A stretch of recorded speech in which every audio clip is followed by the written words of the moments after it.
final leg of the morning, one of the things that often comes up, Jonah O'Hara, in case you forgot. One of the things that often comes up when I'm meeting people and we're talking and they're getting to know me, and then Rebecca, my wife, and they find out that both of us were college admission officers, they think, oh, man, your kids are set.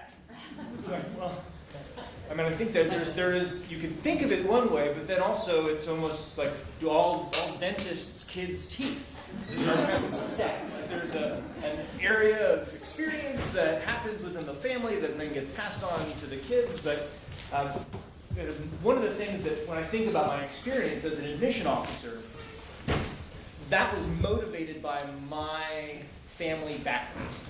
So my mother was the first person in her family to finish elementary school. So there wasn't a long-standing educational tradition in my family.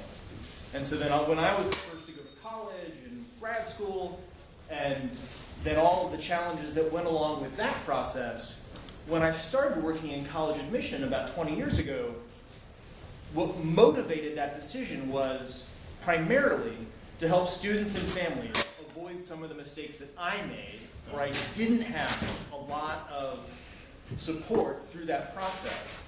And that motivation from 20 years ago is still just as true today. It's part of why when I meet any of you in any part of the world, and we're talking about college-related stuff, and sometimes families will apologize, I'm so sorry, we're on the sidelines, do you mind if we talk a little shop? I'm always happy to do it. Because for me, it's all about, and I see nods from various sideline folks that I've had this conversation with, it's all about answering questions. It's all about making sure that you feel like you have more information than you had before. And so when Claire was telling that story about the student and working on the application, it resonates so much with me because of those moments of when a student who was a little apprehensive about asking the question asks, and then you can see the relief on them. That's what feels good. And that's why we're here. And it's not just for the kids. It's obviously for you as well. So we really want you to never hesitate to ask questions and encourage your student, especially when they're asking you questions about the process and you don't have that answer. That's a perfect opportunity for you to say, that sounds like a great question for Ms. Schwaber. You should ask her. And all questions are good.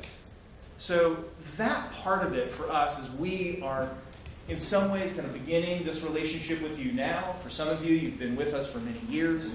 But if you're just getting to know us now, or you're revisiting this process a second or third or fourth time, we really want to make sure that you know that everything is fair game, and we serve as resources for you throughout this process in every part.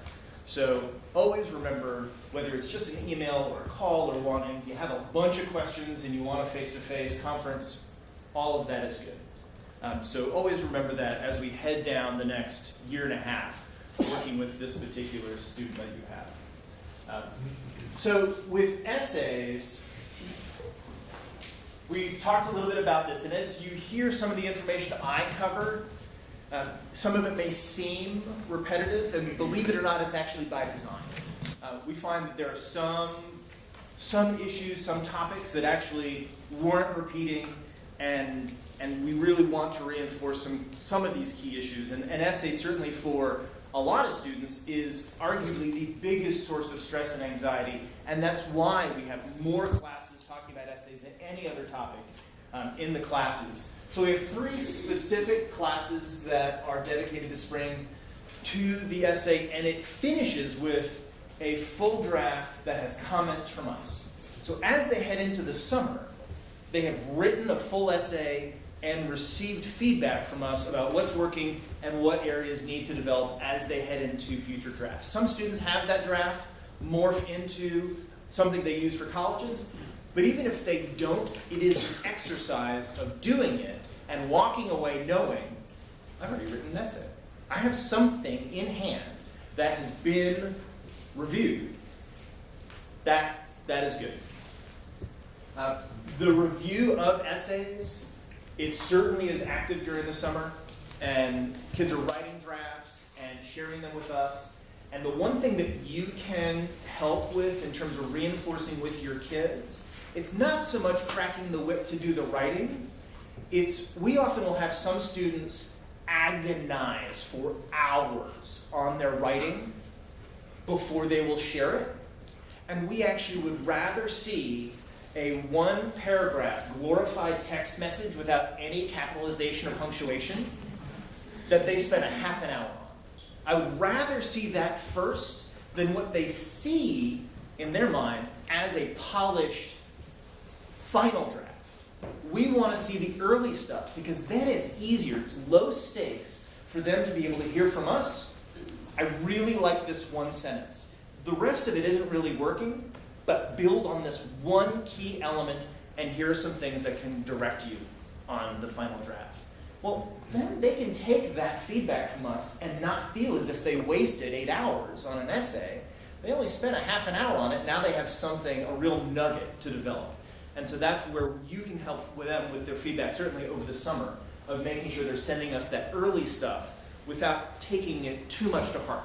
Get the early stuff to us, really rough drafts, and that's great. Ms. Schwaber talked about some of the weekend help that she's doing in the library throughout the fall, and certainly when she's on duty in the spring as well. Does anybody know where I'm going with this, with the double dipping? So, not so good at a party, but good with essays? Any ideas? This is the class participation element. You're great. If you can repurpose an essay for multiple applications, that is a good thing. And we try to point out the different prompts in our classes to say which of these prompts actually overlap. Which of the applied Texas prompts actually is consistent with a Common App prompt. Can you write this one essay, use it as your Common App essay, and also use it for your applied Texas essay? Is that okay? Absolutely. And that is an efficient use of time. And so we're talking to kids early in the spring about that, so when they're actually digging into the writing over the summer and later, they can be a little bit more strategic about their writing choices. So that part of it is really helpful. And then for the writing as well, for students, the boot camp that we offer in August is a kind of a few hours that we earmark just for writing, where the whole class will be together, and then we are circulating, answering questions. They are turning in drafts of what they've been working on over the summer prior to that, and then we're able to get some FaceTime with them as they are working on the essays. Some students have been so petrified, head in the sand all summer long, and so the boot camp has been an opportunity for them where we remind them, look, if you've done nothing, that's okay. We get it. But now it's time to work. We have you as a contained audience. Sit down, laptop, Chromebook, write. And then at the end, we say, everybody, share it all. And that's a good thing. Jen? It is typically the Monday before the Tuesday when we start classes in August. Oh, 1 day. I'm sorry? Just 1 day. It's just the 1 day, yep. So the morning is actually an essay section, and the afternoon is a full day program, and then the afternoon of that day is working through logistics, reminding them of the calendar. Here's what the next few months will look like, and go from there. With the essays, the tone and approach to college essays is significantly different than what they do in class. And then also, for those of you that are kind of doing talent assessment and reading resumes and cover letters, it's really different than that as well. And so that's part of what our classes are doing, is trying to get students to realize this is the purpose of the essay, this is the kind of writing colleges are looking for, and we help them get a deeper understanding of what essays look like. We give them lots of opportunities to see examples. Some students need to see it, like they can hear what we're saying, but it just isn't internalized. So we give them a bunch of links to colleges that publish essays for admitted students, so if you want to see what they look like, if that is helpful, great. Other students, if they see something else that someone else has written, they're just going to try to regurgitate that in their own voice, which usually doesn't work. So we are really clear in communicating with students how they can use these resources to their best advantage. But the essays is something that we spend a lot of time with in that regard. And then there's really 3 different kinds of essays that most students will write. There is the main essay, which is really the personal statement, which largely is students telling a story that shares something about themselves. In some ways, the best analogy is, and colleges used to use this as an essay prompt, which is write page 171 of your autobiography. With 650 words or fewer, you can't tell a whole life story in a page and a half. But you can focus on an isolated moment in time and tell a story about that really does allow the college to learn something about something that really is of value or meaningful to the student. And that is really, at the core, what that primary essay should look like. It's not covering a whole lot of ground. It's really digging in deep to one area. So that is the main essay that most students will write. Some other colleges will ask for students to write about why do you want to study what you want to study. Not all will, because not all colleges really expect students to know exactly what they want to study. But certainly for larger institutions where students are applying specifically to the College of Engineering or the School of Management and Business, they want to know. And so they're asking for students to reflect on that. And then some colleges will also ask students to write about why, in particular, they are applying to that college. And for some students, that is the hardest essay to write, even though it's the shortest. Because it really asks them to think about what do they want, what are they looking for in a college, and why does this college have those things? And so all of these questions, all of those questions are what we have actually begun asking students to think about, both in the early stages of our classes, but in the pre-college conference questionnaire. So priming the pump is a huge part of this work for us with your students.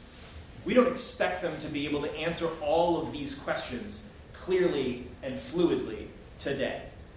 But by getting them to start thinking about it now allows us to put them in a better spot. So is it blessed enough to have a child who actually likes your opinion and seeks out some perspective, and maybe even takes a little while trying to figure out what they want to say, so needs that? Do you have, because essays, you say, are written very differently than what we may be used to writing, do you have a little something, summary cheat sheet for parents that says, if they're asking you questions, don't go there, go here? I'll repeat for the podcast. The question is there any guidance for parents if their student asks for help in the essay writing process? In all of our class presentations, the PowerPoint we use in class, and all of the links that send kids to where you can find examples of college essays, all of that is in the document library or documents. So everything that we use as kind of slides to walk them through, here are some things to think about, here are some things to avoid, all of that exists in the document library.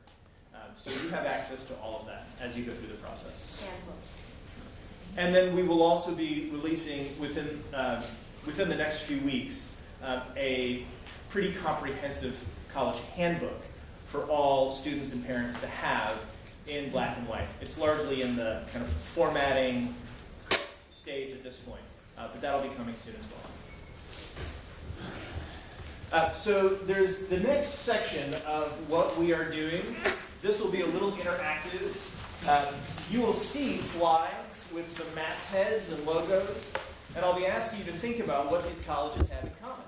So just to give you an idea of where we're going with this, here's one with 17 mastheads. Any idea what these colleges have in common? Whoa, that's amazing. So, as So these are the only 17 petroleum engineering colleges in the country. Or the only colleges that offer petroleum engineering. So sometimes students will have very, very specific parameters for what they're looking for in a college. And so you'll see their initial list come back from us, and you'll wonder, like, how did Montana Tech get on the list? It's like, well, the student has one academic interest, and here they are. So this is a part of the process for where when you see something that looks random, it actually probably isn't random at all. It actually did serve a very specific purpose. But this kind of gives you an idea of kind of where we are going with regard to kind of the list building, but also a little bit of how these slides are going to work. All right. Anything that these guys may have in common? Arts. They haven't? Anything else? They don't require They're big? recommendation. What? They don't require a letter of recommendation.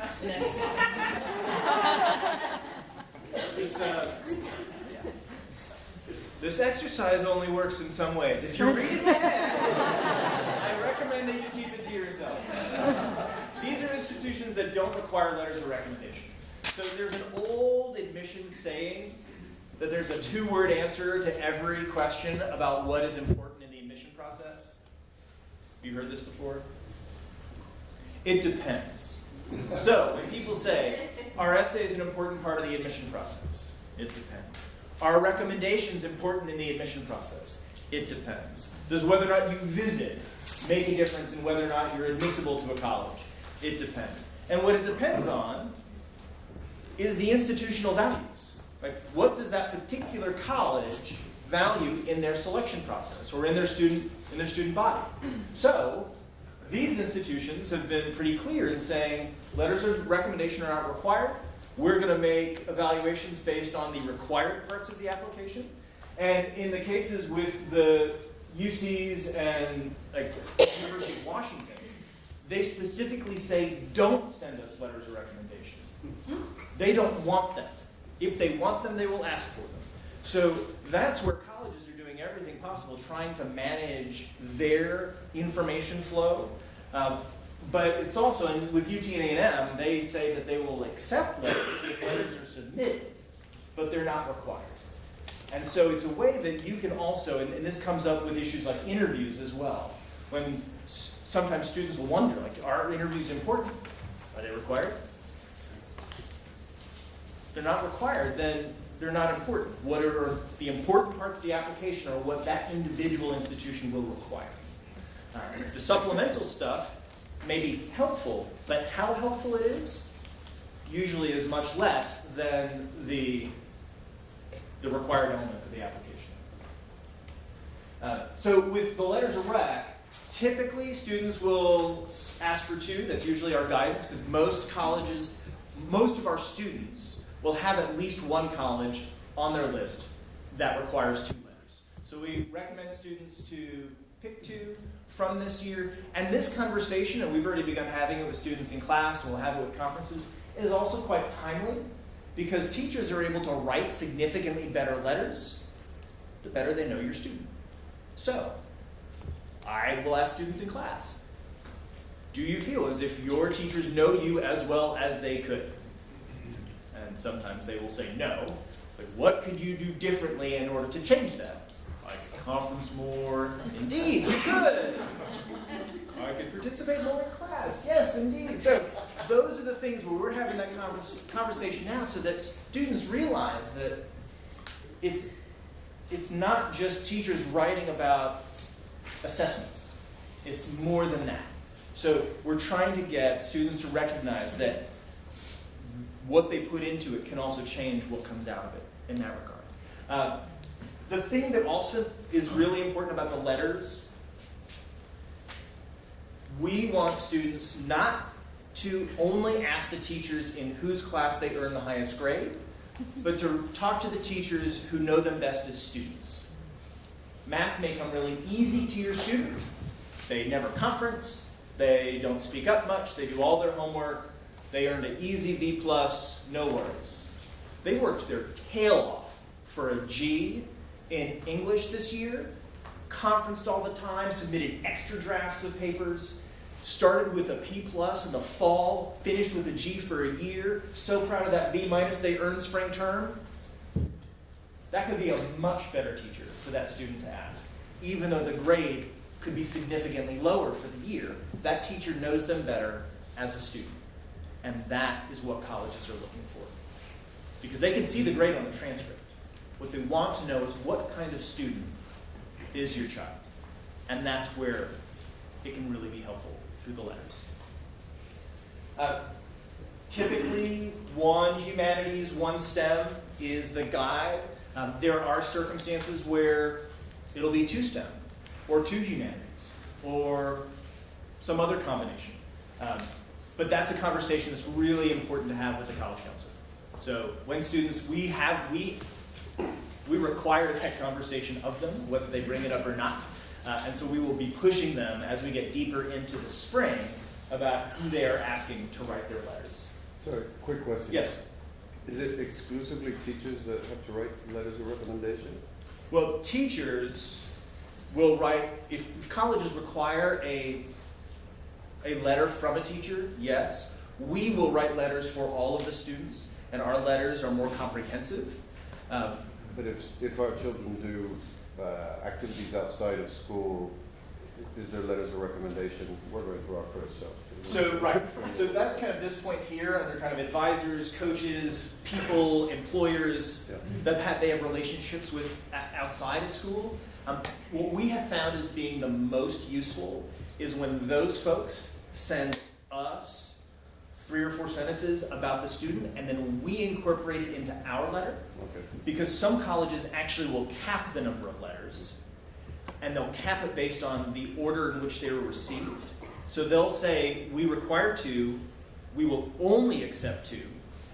And so if the students, like Boy Scout troop leader, and then their manager from their summer internship, or the lab they worked in, send their letters in first before the teachers get theirs in, they've got 2 letters, they're done, and in the eyes of the college, that student hasn't followed the instructions, and that can undermine the student's application. So that's why we want to avoid that. Some colleges will accept up to 5 letters, and that's fine, and a whole separate letter will be accepted. But that's why we want to make sure that they're focused most on the letters from the teachers, and then the other people that know your children really, really well, we want their input as well. But sending it to us allows us to then, again, incorporate it and fold it into our letter, so those voices are still shared, but within a medium that is more digestible to the colleges. The recs are submitted or are requested. The students have conversations, begins face-to-face conversation with teachers during spring term. They'll follow up with an email, and then they enter the teacher's name into Naviance, and that's how teachers are able to upload the letter to Naviance when we submit it electronically later. So it's really a 3-step process. It's pretty easy, and we continue to remind students how to do it, what to do, and it's easy also for the students to see whether or not they have actually done everything that they need to in Naviance, because the teacher's name then appears on their screen in Naviance to know whether or not that has happened or not. And then Lynn, yes? So if we say the student choose one teacher as a recommender, and the student apply for 7 or 8 colleges, the same teacher will write recommendation for all those colleges? The question has to do with kind of how the teacher's letters are distributed to all of the colleges on the list. And the teacher writes 1 letter. It is uploaded into Naviance. It is written to be appropriate for any college on a student's list where they're applying. And then that letter is sent to all of them. It's one of the things that's important, and we encourage, our teachers are excellent in their letter writing. And then the one thing that they do is they don't customize letters to individual institutions. And we similarly encourage students not to customize essays by writing the same essay and then kind of plugging in the name of the college into the essay.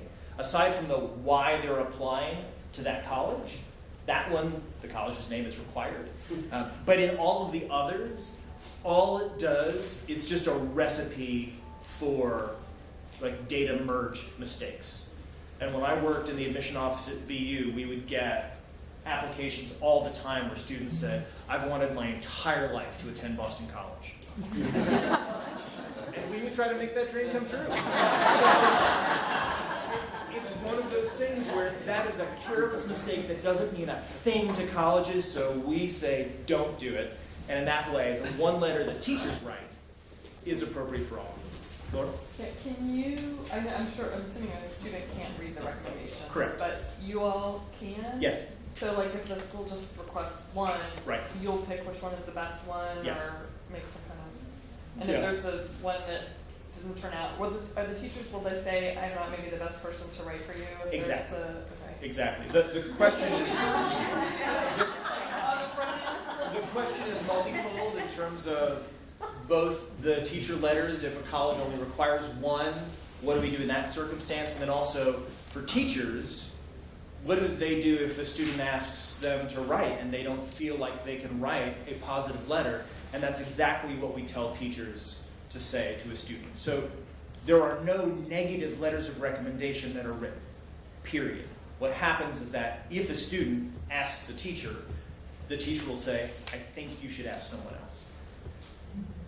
And rarely does that happen. Yeah, I would assume they kind of know who Correct. likes them and who doesn't. And yes, and then really more the follow-up. The and then real the- question was, are you going to pick the best? yes, and then, Like- but I think the picking the letter, if we have two letters and the college only requires one, then we will think about what academic program are they Right. applying to, and seeing it, should it be the humanities letter, should it be the STEM letter, Right. and go from there.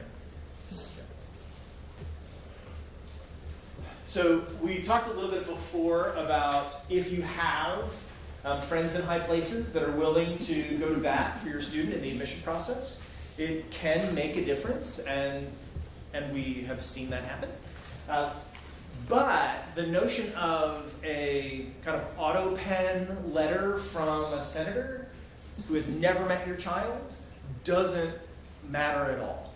If you know people that are willing to make a call, it is the call or the email to the trustee, chancellor, board member.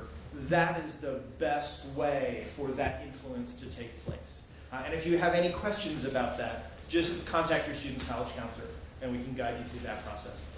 But I think there is a misunderstanding that just a letter from any alum makes a difference, and it doesn't. And Ben Hines and I joke all the time about how many kids who are applying to Pomona will ask him to write their letter of recommendation just because he went to Pomona. And I'm sure Pomona was very grateful for Ben's contributions to his college community, but the admission office isn't going to use that as a significant factor in the review, when there may have been a better teacher to write for that student who knew that student better in the process. All right. For those not reading ahead, any thoughts on this collection of institutions? So we were just talking about colleges not requiring letters. These are colleges that actually want self-reported grades. They don't want transcripts. So we don't send transcripts to these institutions.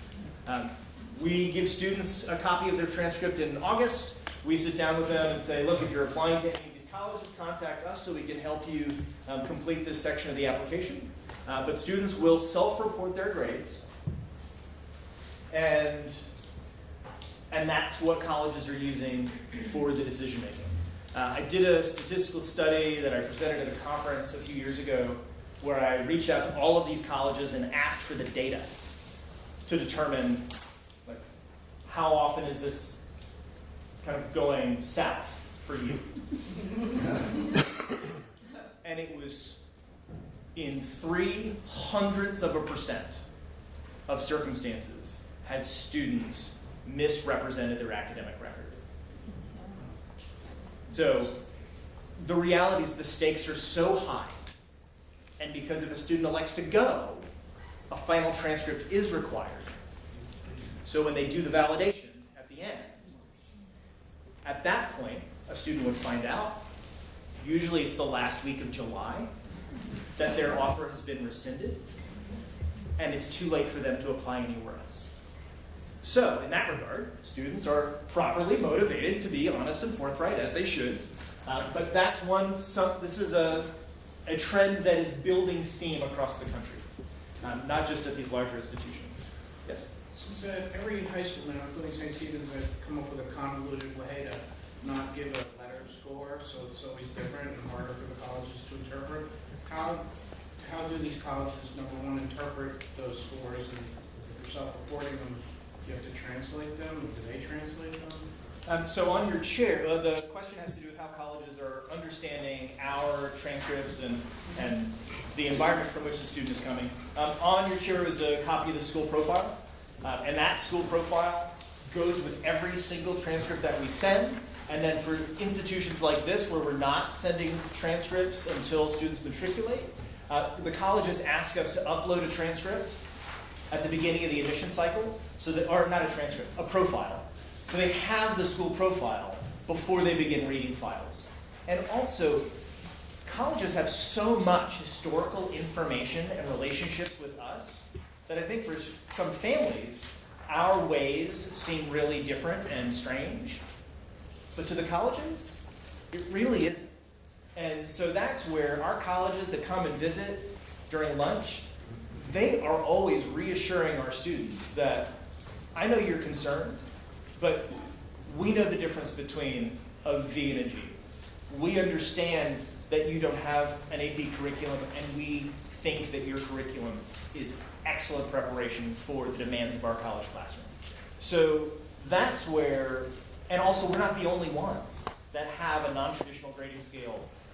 So I think that's where the colleges are really good when they're here, of reassuring our students that you should worry about doing your homework.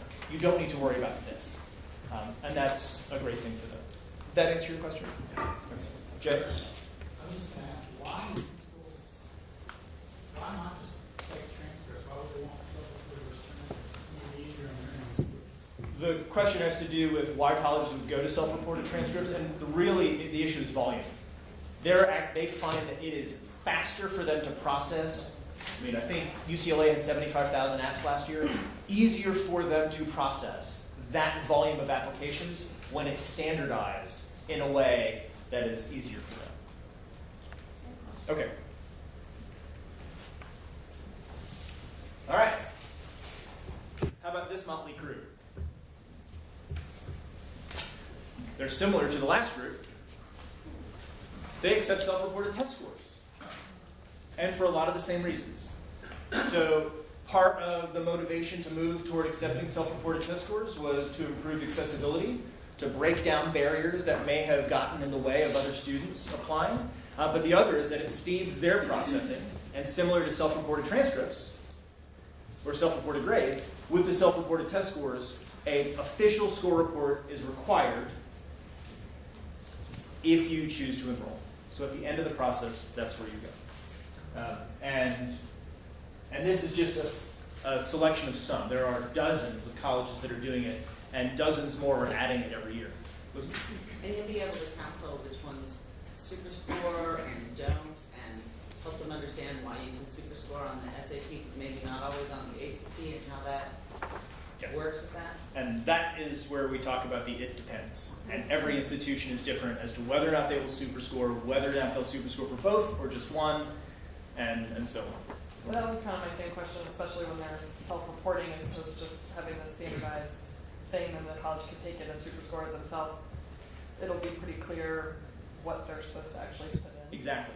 And the other part that I really love about this is that it tries to also, part of why this began was because the College Board has this feature called Score Choice, which was designed to prey on the neuroses and fear of students and families by charging you extra money to suppress scores you think will undermine your student's application instead of just submitting all of them. And colleges are trying to say, submit all of them. If we're going to be, as colleges, if we're going to be evaluated by average test scores, we want to only report the highest scores. So we're only looking for the highest scores that your students have. So if your students' scores have improved, we're only going to look at the highest scores. So don't worry about the other ones. What is super score? Super scoring is when colleges will use the highest individual section from a test to make a higher combined score. So if a student takes the SAT, gets a 500 on the reading and a 700 on the math the first time, and then a 700 on a reading and a 500 on the math the second time, they have a 1200 each time, but in the eyes of a college that super scores, they have a 1400 because they'll take the 700s and make it into one score. The College Board has said that super scoring is statistically viable. The ACT has not, or the ACT says that super scoring is not appropriate with the ACT, but some colleges do it anyway. Thanks, Jonah. So what you're talking about is different type of data mining, and I'm wondering, do you have a resource in the college counseling area where if you wanted to, say, search universities by those that have no foreign language requirement, or something like that? Is that, because I've kind of looked online and have not been able to find certain, that's just an example, but Right. do you have that available? Linda, your question is a good one, and part of why it's so hard to find is because it's such a moving target. So these colleges, there were 5 at the beginning of the admission cycle this year that accepted self-reported test scores.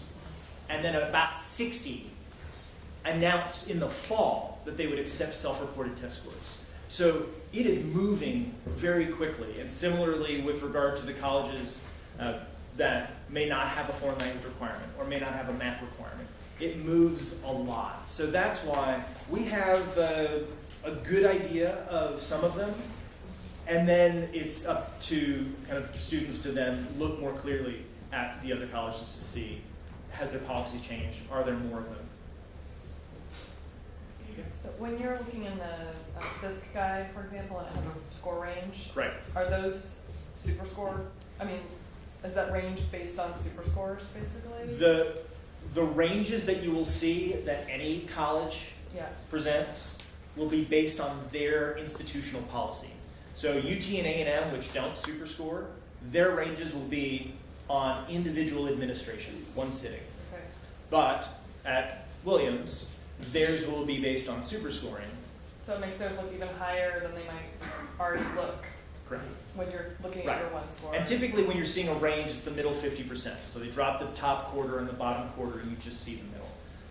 And they'll usually will have an average as well. Yes? I'm sorry, on the last slide, when you're self-reporting grades, do the kids put down V's, or do they put down what they get, or do they convert it into a GPA, which is the whole how to name and do that? Right. Do you provide that? Right. So the question is, if they're self-reporting their grades, what are they actually doing there? And that's why on the slide it says they need to talk to their counselor, because each college is different. Some want it as it appears on the transcript. Some want it converted in a specific way that they want it converted, and they have told us how they want it converted. Oh, So we provide that to the student to help them through the process. so they have their own conversions for us? Yes. That they will let? Yes. Okay. Yeah, but again, there's no guesswork here. We have all of the information. Got it. We just need the students, once they say they're interested. And so for the kids that have all the UCs on their list, we send an email to all of them based on their list saying, you've indicated you're applying to one of the UCs. You need to talk to your counselor and follow this protocol by this date in order for you to complete your application on time. Yep. What do these folks have in common? Do they not require SAT? Yes. So these don't require testing at all. And there are over 900 colleges that don't require testing. I think for some of your students, testing has always come easy to them. Doing their homework, not so much. For others, it's the opposite.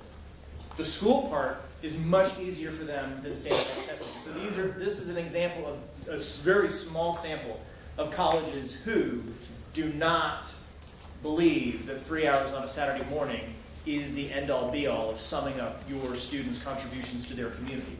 So this is where it's really helpful for kids that don't, where testing is not kind of their best feature, is great for them to know that there are colleges that love them for exactly who they are and what they have to contribute.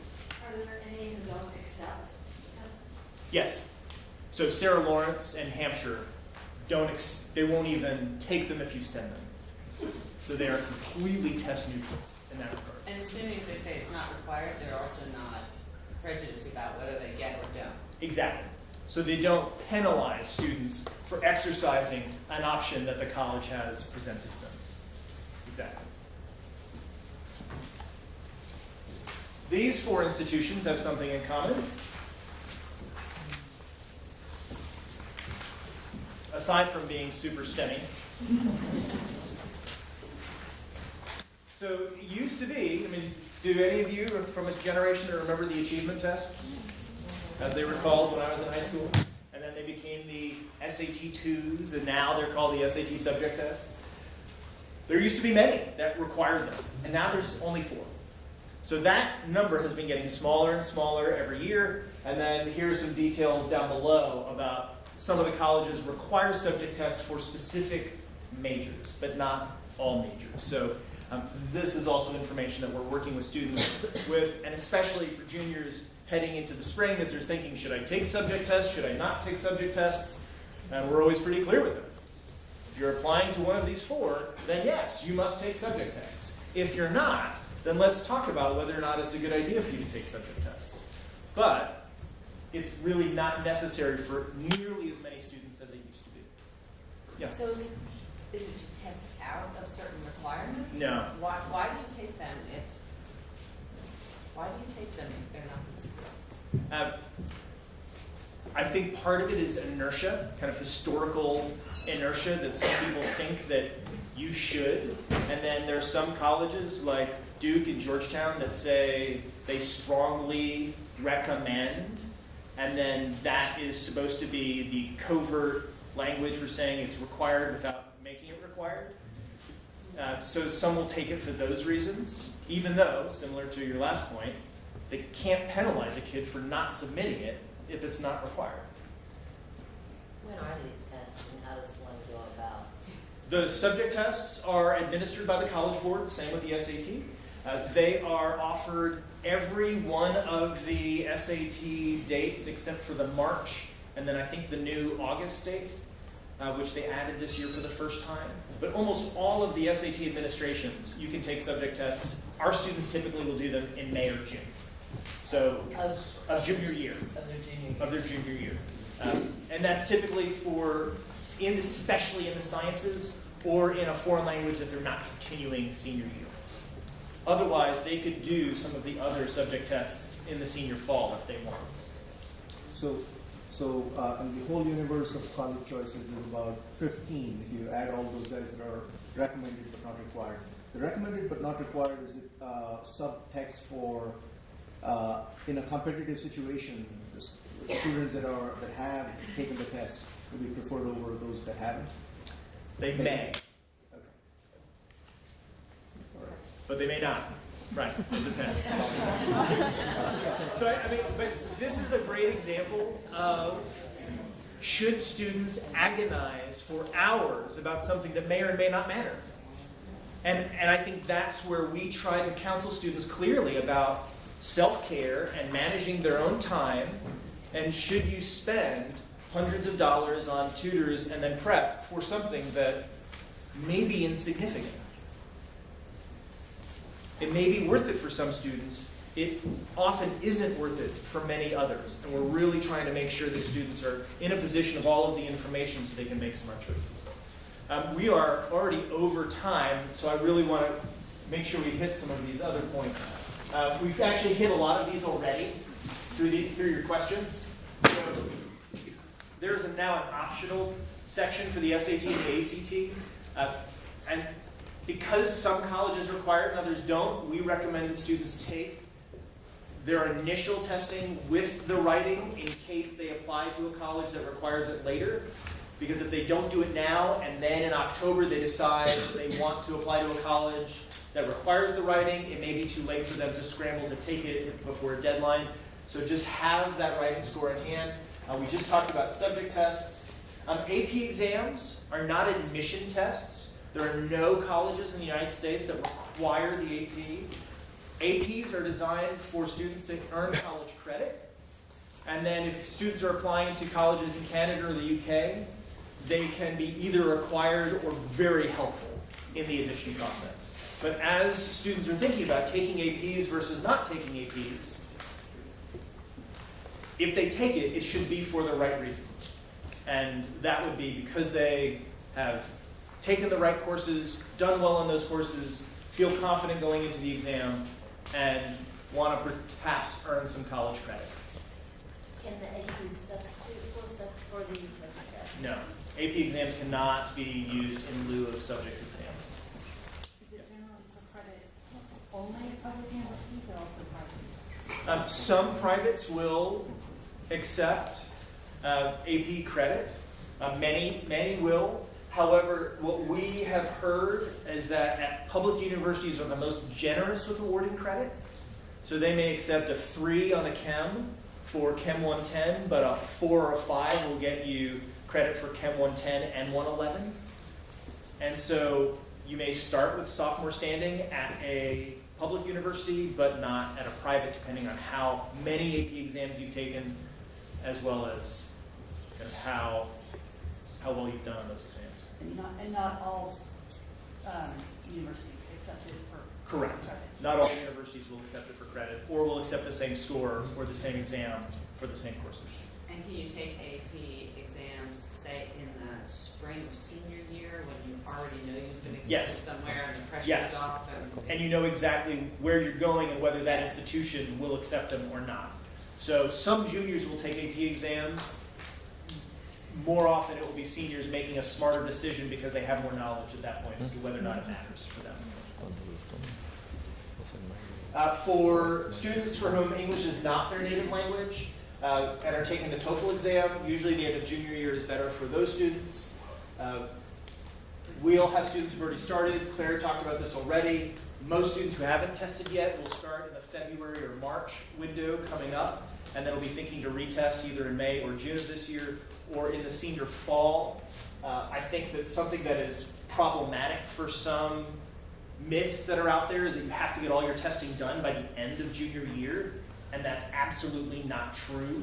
We've seen some nice gains from students who are testing as seniors, but I think that it's really a case-by-case basis, and we want to make sure that students and families are talking to us as they have questions about the testing plan, but we want to make sure that you don't think that everything has to get finished this year. There's plenty of time for more test administrations through the senior year as well. We think typically students should test more than once. There are some students who are one and done, which is great, lucky them. But most are taking more than once, sometimes 3 times. Rarely does it go beyond that, but sometimes it's appropriate, and we can counsel students appropriately in that regard. And then there's free test prep through Naviance for both the SAT and the ACT, and so we've already had some really nice feedback from students who've been taking advantage of that. And that is at their disposal, 24 hours, web-based, it's very easy for them to have access to it. The reporting of scores for college doesn't require testing. That require standardized test scores and are not accepting self-reported scores. Students must have official score reports sent to the colleges. They won't accept scores from us. So we will be sending transcripts, letters of recommendation. The students are sending scores and their applications. And that's kind of the division of labor in that case. We've talked about super scoring, talked about score choice, don't do it. Testing fatigue is my expression for what happens when students start early and test a ton. They test their socks off as juniors, and then they've already tested 4 times by March of the junior year, and there's all of this kind of brain development and maturation that's happening later, and the kids are done. They are so done with testing that March rolls around. They don't want to see another standardized test, and I think that there's really some good gains that could have happened later. So I think that's part of why we don't recommend a ton of testing early. 1 test early is fine, and then spacing it out can be good. But again, it's a case-by-case basis that we encourage conversations. Yes, ma'am? Who determines which tests to take? In terms of SAT versus ACT, There are mock exams for students to take of both the SAT and ACT, and all the test prep companies in Austin offer those for free for students to come in and take it. They'll score it, and the students can get a feel for it. There actually is nothing wrong with taking both tests themselves, the real tests, and seeing which one a student likes more or dislikes less to shape their decision in that regard. But I think that's why it's important, because the tests are different. I think it's generally important for students to take both and see, and then make an informed choice based on actual information. And that's also why I've had a bunch of questions recently about students that are going to Haiti, and then the SAT is 2 days after they get back, and they're concerned. They're going to be fatigued and the rest, and should they not do it? And I've been recommending that all of them do it, because it's a good time to take it, and they can always take it again later. And a low score doesn't hurt them in any way. So it can really be good in that regard. All right. So we've got this selection of private colleges. None of these institutions award any academic or athletic scholarships. All of their financial aid is need-based.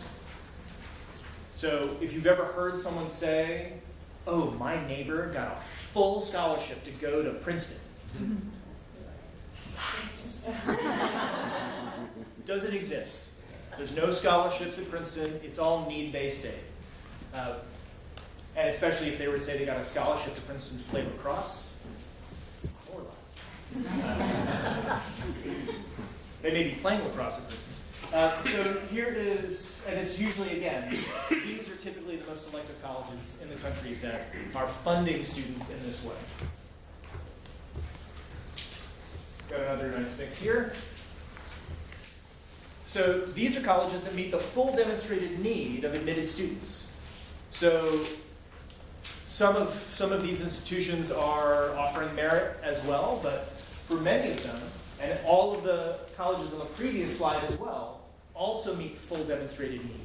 Some colleges, when they are determining need, there'll be the cost of attendance, there'll be how much you can afford, and then sometimes there'll be a gap. Now that's referred to as gapping, and that is left to you to figure out how are you going to make ends meet. These institutions, there is no gap. They are committed that if you can afford to contribute $30 a year and they cost $60, if the student is admitted, you get the other $30. And it will be a combination of some mix of either merit or need-based aid, perhaps some loans and some work study. But this is something where I think for a lot of students, they think that they may not be able to afford it, depending on where they go.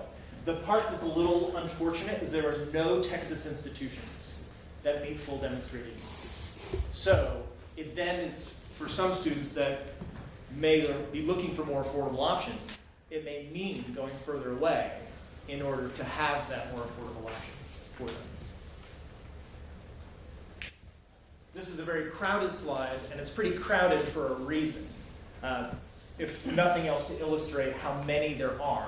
But these are all merit awarding institutions that our students have previously attended, and the merit awards significantly influence their decision to choose these institutions. And in some cases, they were making choices over more selective institutions that may have more national name recognition, but in looking more closely at the institution, it looked like a really good fit. It was going to meet their needs. It was going to be more affordable for the family, and therefore it was a pretty appealing option. So it's really good for folks to see the breadth of what's out there, and especially if these last few slides are resonating with any of you and you want to have conversations about it and how it can shape into your students' list, just let us know and we're happy to do that. So when we're talking about need-based aid, those are grades. For scholarships, when we talk about scholarships, it is merit-based aid. And that will be academic, athletic, or leadership.